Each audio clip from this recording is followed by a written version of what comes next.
For my final walkthrough video, I decided to review an old game called BLOXORZ. This is an old puzzle game which I used to play a lot during grade school, and I thought it would be really fun to review an old game which I played a lot in my childhood. To access it, what you have to do is you have to go on to Cool Math, then go up into the search bar in the top right hand corner with this magnifying glass, and type in BLOXORZ, B-L-O-X-O-R-Z. The game will load up, and to access it, you just press the green circle play button. You will be taken off to another screen in which an ad may play, but you can just skip it after a few seconds.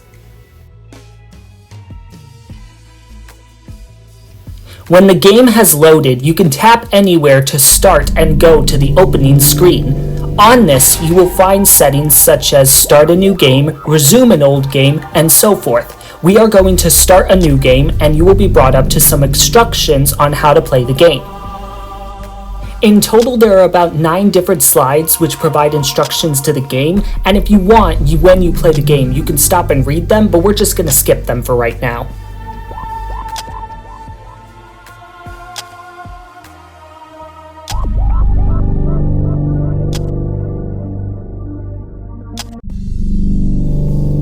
In each level, the premise of the game is that you will be given a block and you have to get it through the open crater on the platform. You can do this by going forward, backwards, or sideways with the block by using the arrow keys.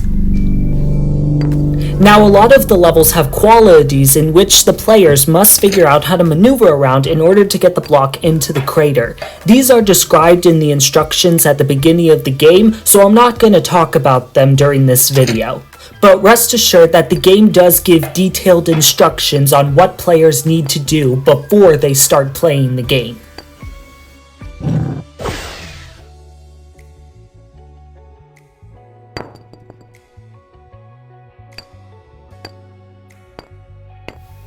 So one aspect about BLOXORZ that I really think is interesting is how it's a very complicated puzzle game, yet it's so simple in its design.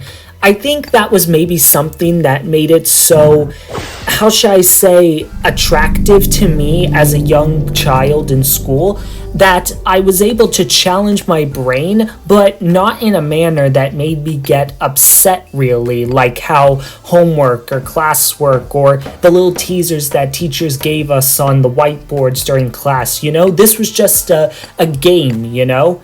And I don't know, I think one of the things that I just really enjoy about this game, and what I think a lot of people enjoy about this game, is how they can do what essentially are very complicated puzzles in a very simplistic modeled game. And, you know, they just get the opportunity to keep trying again and again and again. The game has a multitude of different levels and varying degrees of difficulty, but it never becomes overwhelming to the point where somebody wants to quit or they want to move on to another game, you know? It's addicting to try and maneuver the block around with its different side lengths and trying to figure out, like, okay, is this move gonna help me or is this move gonna hinder me? It's like a game of strategy while using spatial reasoning, and I think that's something that makes BLOXORZ such a unique puzzle game, you know? You really have a 3D model, and you really get to test yourself on your spatial reasoning skills. And what I also think is like a beautiful bonus with this game is that, say you're just simply a person who isn't really that good with spatial reasoning to start off with, I feel like at that point BLOXORZ not only becomes a game, but it also becomes an indirect learning tool with its different challenges and its different levels, and you really are testing yourself on how good your reasoning is. Well, then by that point you're helping your brain to think outside the box, to think and look at things at other angles, and I don't know, it's a really impressive quality that this game on a children's math website has, and I don't know, I think that's just something that really drew me to the game as a child. So overall, my general opinion of BLOXORZ is that it's a very fun yet very educational game all the same, and I just think that its simplicity of design just makes it so that anyone can really enjoy it and even learn something as well.